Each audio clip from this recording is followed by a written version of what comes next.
napatunayan po ba na ang DOE ay nagpabaya sa pagmonitor ng fuel price? May pananagutan po ba ang DOE? Second question po, sa tingin niyo po ba, Senator, may nangyaring sabwatan between oil companies, the DOE, and the national government itself?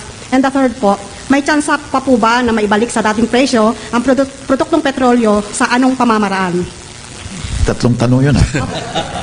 Sa 3 taon, may pananagutan ba? Lahat po ay nananagot kasi po yung mandato nila maliwanag na nasa batas.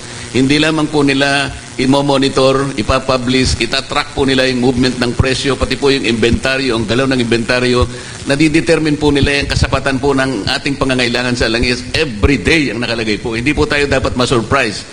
Hindi po dapat nangyari ito na after 2 weeks, biglang sumipa ng 120%. Hindi po nangyari ito sa kasaysayan ng ating bansa ngayon lang. So sa tanong nung kung may pakikipagsabuatan, parang ang meron po eh. Kasi sinasabi ko na nga po, tinatanong ko paano nangyari, walang gustong magsalita, walang gustong mangatwiran, walang gustong kumontra. Parang ako po si John the Baptist. Parang ako po yung the lone voice in the wilderness. O lalo na po kayo, kung hindi nyo naman ipapublish, baka wilderness na naman po ito. Okay. At ano ito pangatlong